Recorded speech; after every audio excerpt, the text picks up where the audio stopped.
Welcome sa panibago nating vlog. So isang araw ko lang talaga itong sunod-sunod na video na to isinut. So ayan, sa mga nagtatanong naman guys, itong ating Cineos. Ano bang ano itong Cineos natin? Cineos ZN. Hindi ko alam kung anong pangalan nitong, kung anong brand, ay kung anong, diba kasi may mga iba-ibang pangalan pa eh. Tulad yung ating Beastar, Flash, ganon. Ito wala yata. So yan, Cineos donut tire guys, 100 by 80 by 14. So nung kinabit ko to, ang nasa odo na yata 16,000 mahigit. So ngayon 19,300 na siya. Kaya na lang bahala magkwenta. Yun na yung tinakbo niya. Ayan, kasi dito sa amin mga bundok, Aurora eh, laging kasiguran ng biyahe ko niyan. Tapos may angkas pa ako. Ito na yung natitira sa may likod niya guys. Meron pa naman, parang makapal pa rin naman siya. So kung tatanungin niyo ako guys kung anong masasabi ko dito sa may Cineos, ay sa mga tatanong kung makapit ba siya, yes guys, makakapit talaga siya. Ayan makapit talaga siya.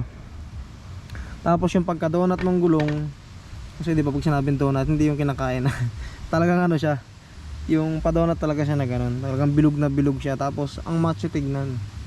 Tapos yun nga, sa dulasan talagang ano din siya, makapit.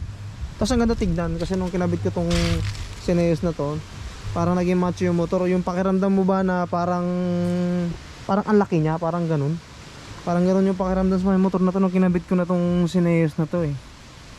Tapos yun nga, nakalimutan ko anong buwan ko nilagay ito eh. Pero basta okay siya guys, tamang tama sa presyo. Parang nasa, wala pa yatang 2.5 tong dalawa eh, kasi naboucheran ko din.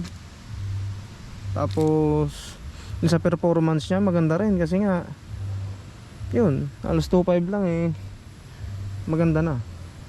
Donut siya, ang sarap i-banking nito guys, hindi siya dumudulas. Sarap i-banking niyan. Yan, i-review ko pa ulit yan pag tawag dito, pag yung paupod na talaga siya. Tapos kukwentahin natin kung ilan na yung tinakbo. So kayo ngayon ang magkwenta. Ang tinakbo niyan, yung nagkabit ako dati ng dito, tinong kinabit ko siya. Tapos ngayon 19,300 na siya. O di ilang kilometer yun tinakbo niya. Tapos lagi pa kaming magkangkas nila. Tapos tawag dito, mga ahonan yung mga daanan dito sa amin sa Aurora.